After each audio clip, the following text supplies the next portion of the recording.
আসন্ন যে জাতিসংঘের সাধারণ অধিবেশন আছে সেটা নিয়ে আপনারা বাংলাদেশ থেকে হয়তো এই আমেজ খুব একটা বুঝতে পারছেন না। কিন্তু নিউ ইয়র্কে এখন টান উত্তেজনা চলছে। বিশেষ করে আওয়ামী লীগের লোকজনের যেই অতি উৎসাহী এবং তাদের যেই উত্তেজনা আমরা দেখতে পাচ্ছি, একটা মায়েরমুখী ভাব এবং বিশেষ করে একজন নেতার কথা না বললেই না, শামীম ওসমান নিউ ইয়র্কে এসেছেন এবং নিউ ইয়র্কে আসার পর থেকে তিনি বিভিন্ন জায়গায় তাদের দলীয় নেতাকর্মীদেরকে নিয়ে এখানে উস্কানিমূলক বক্তব্য দিয়ে যাচ্ছেন এবং আমরা সেখানে কিছু জায়গায় অপ্রত্যাশিতভাবে বিএনপি কিছু লোকজনের সাথেও তাদের খুব কি বলবো যে একটা সৌহার্দ্যপূর্ণ একটা সম্পর্ক সহ অবস্থানও আমরা এখানে দেখেছি। বিশেষ করে একটা নৌবহরের কথা না বললেই না, সেখানে গিয়েছে এবং সেখানে আমরা যতটুকু জানতে পেরেছি বিএনপি যারা ছিলেন শামীম ওসমানের সাথে সেই প্রোগ্রামে, সেটা আমার মনে হয় আরো অনেক বেশি প্রতিবাদ হতে পারতো শামীম ওসমানকে নিয়ে। যাই হোক,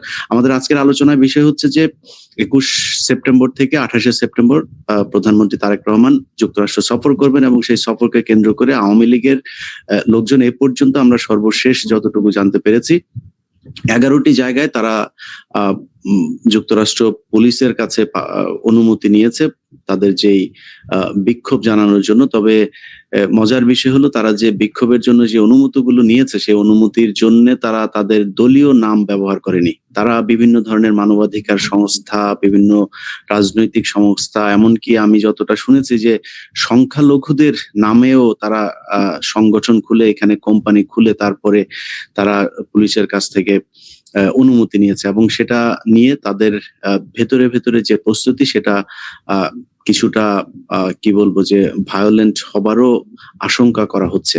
সেই প্রেক্ষাপটে আমরা আজকে আলোচনায় বসেছি। আমার সাথে যুক্তরাষ্ট্র বিএনপির 3 জন নেতা আছেন। আমাদের সাথে আছেন বিএনপির কেন্দ্রীয় নির্বাহী সদস্য জনাব গিয়াস আহমেদ, শেখ জামান আছেন, তিনিও নিউ ইয়র্ক স্টেট বিএনপির প্রধান উপদেষ্টা, মতিউর রহমান লিটু আছেন, তিনি নিউ ইয়র্ক স্টেট বিএনপির সাবেক সাধারণ সম্পাদক এবং তিনি আরো বেশ কিছু পদেও ছিলেন, যুক্তরাষ্ট্র বিএনপির সাথে দীর্ঘদিন ধরে কাজ করছেন।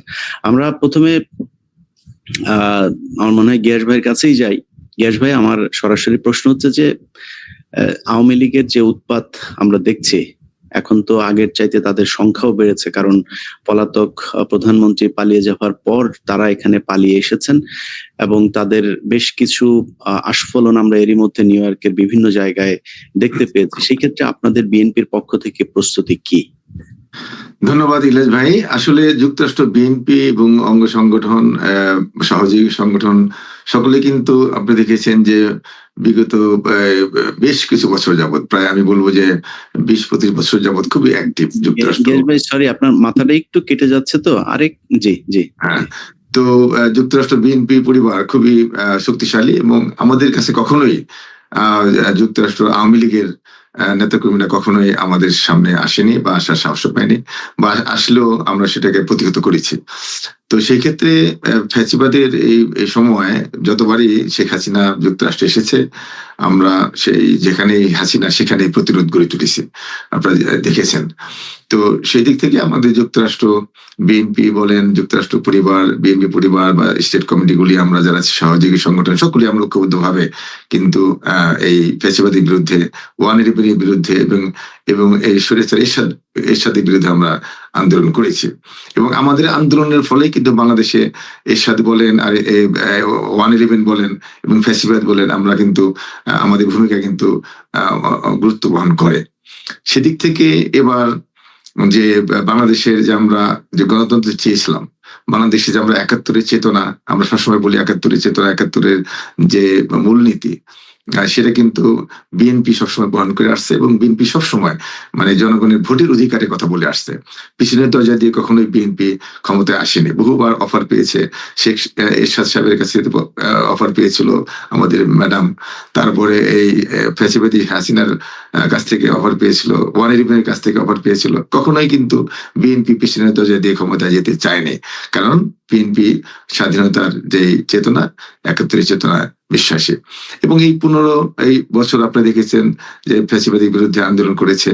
এখন সেই আন্দোলনের যে 24-এর যে মানে গণঅভ্যুত্থানগুলো, এই যে ছাত্র জনতা, বিএনপি সহ সকল প্রত্যেকটা মানুষ আপনার এই গণঅভ্যুত্থানে অংশগ্রহণ করেছে এবং এই গণঅভ্যুত্থানের কৃতিত্ব সকলের।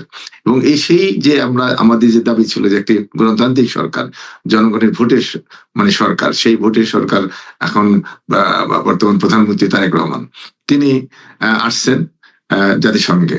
এটা আমাদের জন্য একটা বিশাল, আমাদের না শুধু প্রবাসীদের জন্য, সমস্ত প্রবাসীরা কিন্তু মানে উৎসাহিত এবং উৎফুল্ল।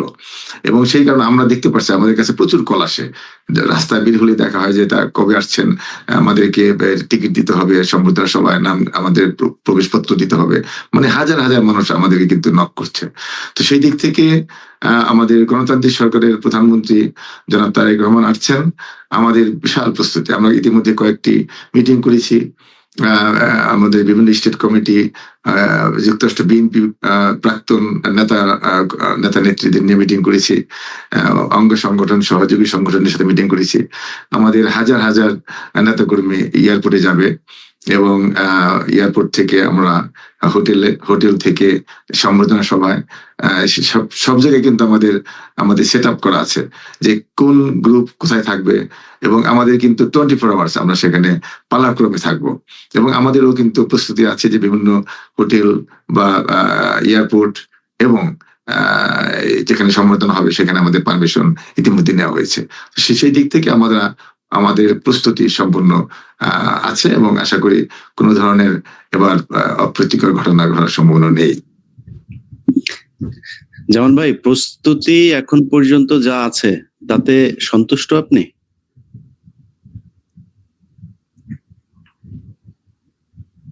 আনমিউট করেন ভাই। জি, ধন্যবাদ ইলিয়াস ভাই। আসসালামু আলাইকুম। উপস্থিত আমাদের শ্রদ্ধেয় আমার গ্যাস ভাই এবং আমার লিটু ভাই, আপনাদের সকলকে ধন্যবাদ আমাকে সুযোগ করে দেওয়ার জন্য। গ্যাস ভাই যেটা বলছেন প্রস্তুতি কমপ্লিটলি ডান, বাট আমার কিছু এই বিষয়ে কিছু কথা আছে। যেটা হচ্ছে যে প্রস্তুতি যদি কমপ্লিটলি ডান হয়ে থাকে তাহলে যেটা আপনার প্রথম প্রশ্ন ছিল ওনার কাছে যে নিষিদ্ধ ঘোষিত সংগঠনের তৎপরতা, তো আসলে প্রস্তুতি ডান আসলে কখনোই, এটা আমি মনে করি না, বিশ্বাসও করি না যে আমাদের প্রস্তুতি সুন্দর এবং সঠিক আছে এখনো পর্যন্ত। কারণ একটা প্রস্তুতি তো তখনই হবে যখন একটা অনুষ্ঠান সুন্দরভাবে সফল হবে। সফলতাই বলে দিবে যে তার প্রস্তুতিটা ভালো ছিল। আমরা যদি আসলে আমার ব্যক্তিগত ইয়ে থেকে বলি, গত বছর ইলিয়াস ভাই আপনাদের নলেজে আছে যে গত 2025 সালে যখন অন্তর্বর্তীকালীন সরকারের প্রধান উপদেষ্টা ডক্টর ইউনূস স্যার আসছিলেন, 22 সেপ্টেম্বর যখন উনি নিউ ইয়র্ক এয়ারপোর্টে পৌঁছাইছিলেন, তখন আমরা দেখছি যে এনসিপির আক্তার সহ এবং আমাদের মির্জা ফখরুল ইসলাম আলমগীরের উপরে একটা ঘটনা ঘটে যায়। আমাদের প্রস্তুতিটা এমনই ছিল যে আমরা নিজেরাই জানি না যে 8 নম্বর টার্মিনালে নামতেছেন আমাদের আগামী দিনের যিনি প্রেসিডেন্ট, উনি 8 নম্বর টার্মিনালে উনি নামছেন, আমরা 4 নম্বর টার্মিনালে বসে আছি। তো যদি আমাদের প্রস্তুতি যদি এরকম হয়ে থাকে যে 8 নম্বর টার্মিনালে নামতেছে, আমরা 4 নম্বরে বসে আছি, আর ইন দ্য মেন টাইম সেই নিষিদ্ধ ঘোষিত পার্টি তারা সংবাদ পেয়ে তারা ডিম নিক্ষেপ সহ আমাদের আগামী দিনের যিনি প্রেসিডেন্ট হবেন, রাষ্ট্রপতি, 23তম রাষ্ট্রপতি আমাদের মির্জা ফখরুল ইসলাম আলমগীর মহোদয়কে ধাক্কাও মারে। এবং সেখানে একজন নারী সদস্য ছিল তাসনিম জারা, তাকে খুব মারাত্মকভাবে বেইজ্জতি করছে, অপমান করছে, অনেকটা শ্লীলতাহানি ঘটানোর মতো ঘটনা ঘটছে। তো এই কারণে প্রস্তুতি যে আমাদের আছে এটা তখনই আমরা মানে খুব সুনির্দিষ্ট ভাবে বলতে পারবো সফল হলে। কিন্তু তার আগে আমি কিছু অ্যাড করতে চাই, যেটা হচ্ছে যে গ্যাস ভাই কার্যনির্বাহী কমিটির সদস্য এবং উনি আবার আন্তর্জাতিক সম্পাদক এখনো পর্যন্ত। এই অবস্থায় উনি আমার থেকে ভালো জানবেন, যেহেতু উনি অনেক বড় পদ হোল্ড করেন।